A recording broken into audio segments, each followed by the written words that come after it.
മല്ലുട്ടൊക്കെയാണ് വാർത്ത എല്ലാരും കണ്ടില്ലേ. ഷിംജിത മുസ്തഫ അറസ്റ്റിലായി.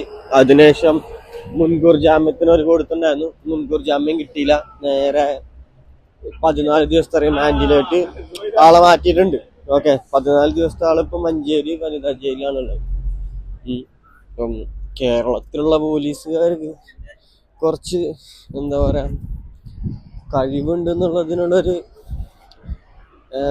എന്താ പറയാ ഒരു ഉദാഹരണമാണിത്.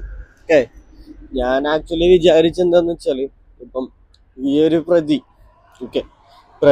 ആയിട്ടുള്ള ഷിംജിത മുസ്തഫ എന്ന് പറയുന്ന ഇവള് എന്താ പറയാ അവളൊരു മുസ്ലിം ലീഗിന്റെയും UDFന്റെയും ഇതിലാണ് അവള് ജയിച്ചു കയറിയത്. 14ാം വാർഡ് മെമ്പറായതും ജയിച്ചു കയറിയതൊക്കെ. ഓക്കെ, അപ്പം അങ്ങനെ ഇതെന്ന് ഞാൻ മാക്സിമം വിചാരിച്ചിട്ടുണ്ടായിരുന്ന ഒരു പാർട്ടീന്റെ ഇടപെടൽ ഇതിലുണ്ടാവും എന്നുള്ളത്. പക്ഷെ UDFും മുസ്ലിം ലീഗും ഇതിൽ ഇടപെട്ടിട്ടില്ല. കാരണം എന്താണെന്ന് വെച്ചാൽ ഇപ്പോ നല്ലൊരു ക്ഷീണത്തിലാണ് രാഹുൽ മാങ്കൂട്ടത്തിന്റെ കേസ് അറിയാലോ. അതിൽപ്പെട്ട് നല്ല ക്ഷീണത്തിലായിരുന്ന സമയത്ത് രാഹുൽ മാങ്കൂട്ടത്തിനെ പാർട്ടിയിൽ നിന്നും പുറത്താക്കി.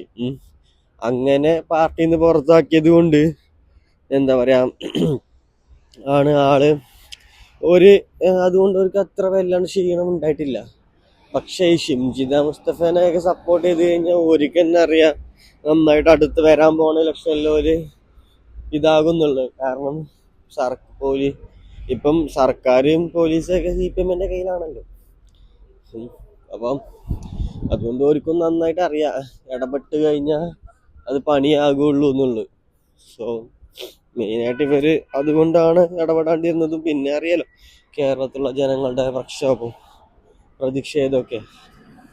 അതാണ് മെയിനായിട്ട് എനിക്ക് പറയാനുള്ളതാണ്. പെൺകുട്ടികളോടാണ് നിങ്ങൾ വെറുതെ നിങ്ങളുടെ ജീവിതം നശിപ്പിക്കാനായിട്ട് അവിടെ പിടിച്ചോടെ വ്യാജ പരാതികൾ കൊടുക്കാൻ നിൽക്കണ്ട, പണി വരും.